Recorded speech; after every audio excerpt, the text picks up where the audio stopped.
'Twas the night before Christmas at the Bethlehem Inn, but the place was so crowded no one could get in.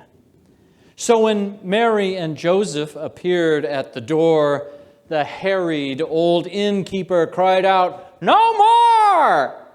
They're hanging from rafters. There's no room to hop. We're down at the bottom and we're filled to the top." "But sir," pleaded Joseph, his eyes kind of wild, "just look at my wife. Can't you see she's with child? We can't have our baby out here on the road. Isn't there anywhere else we could go?"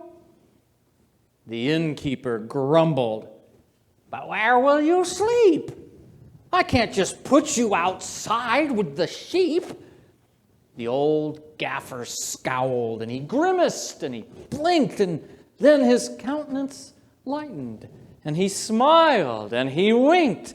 For just then an idea had popped into his head, and his eyes got all lively, and his face turned bright red. "I've got it!" he cried. "Out back there's a shed. It's rustic but sturdy. We could make up a bed. We'll kick out the horse. He's a mangy old dray. And my kids can bring water, dry blankets, and hay. And old Mrs. What's-her-name's a midwife, I think. Wait here a second. We'll get it set up in a blink." And then, just like that, they were whisked to the stable. In fresh straw, Mary lay down as best she was able. The midwife came too with warm water and soap, and the world held its breath in wonder and hope. In the deep dark of midnight, at last there was heard the cry of a baby and a mother's soft word. A star in the sky then appeared overhead, and angels and shepherds came up to that shed. They sang and they whispered as they stood round the child and praised Mother Mary and her new infant mild. He was safe, he was warm, and surrounded by love from Mary and Joseph and the angels above. That night there was born the one to save us all, because of a kind innkeeper had offered his stall. So at Christmas this year, as you gather around cozy, with chocolate and trinkets and cheeks red and rosy, count your blessings and remember that most precious of gifts, Jesus, Emmanuel, God in our midst.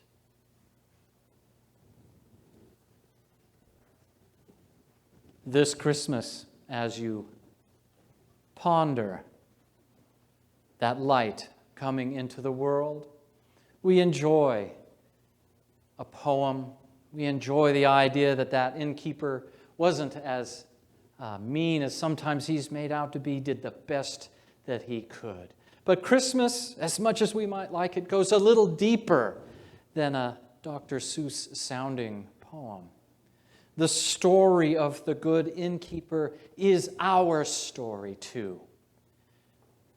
Just like him, we live in a time of anxiety and fear and wondering what tomorrow is going to bring. That innkeeper lived in a crazy moment in history. His land occupied by Romans. 1 million people he's trying to squeeze into 10 rooms. And there comes to his door a man and his pregnant wife. He didn't know that Mary was carrying the Son of God.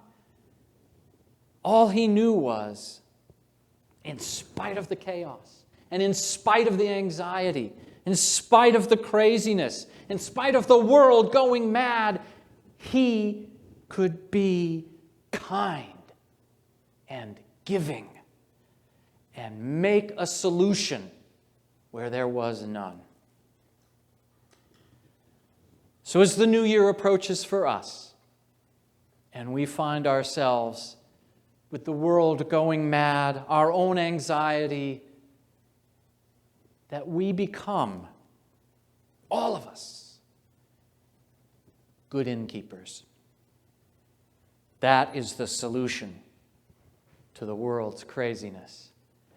For in that good innkeeper, whether he knew it or not, the light of Christ was lit within, and he became living kindness.